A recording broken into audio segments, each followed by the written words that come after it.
Hello, જય દ્વારકાધીશ મિત્રો. કેમ છો બધા? મજામાં ને? જો આજે જમવામાં બનાવવાનું છે ગાંઠિયાનું શાક. તો ચાલો જોઈ લઈએ ગાંઠિયાનું શાક બનાવવાની રીત. સૌપ્રથમ આ તેલ ગરમ કરવા મૂકી દીધું છે. તેલ ગરમ થાય એટલે સૌથી પહેલા તેમાં આપણે રાઈ એડ કરી દેશું.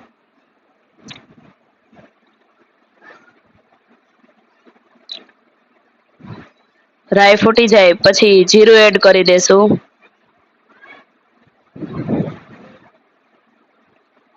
ત્યારબાદ હિંગ.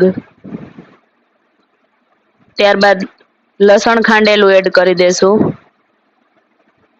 તમે લસણ વાળી ચટણી નાખવી હોય તો તે પણ નાખી શકો. ત્યારબાદ ટમેટા 2-3 સુધારીને તૈયાર રાખ્યા હતા તે તેમાં નાખી દઈએ.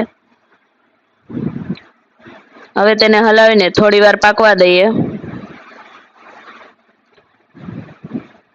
હવે ટમેટા થોડા પાકી ગયા છે તો આપણે તેમાં મસાલા એડ કરી દઈએ. હળદર,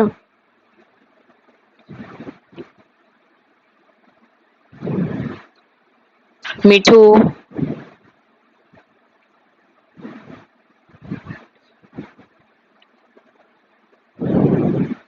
અને ટમેટા એડ કર્યા છે એટલે ખટાશ થાશે તો થોડી ખાંડ એડ કરી દઈએ.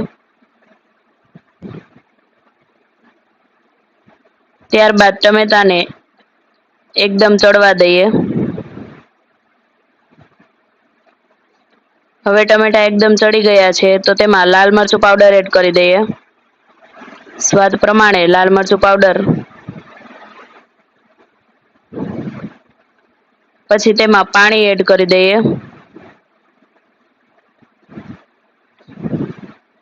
હવે પાણી ઉકળી ગયું છે તો આપણે તેમાં નાયલોન ગાંઠિયા એડ કરી દઈએ.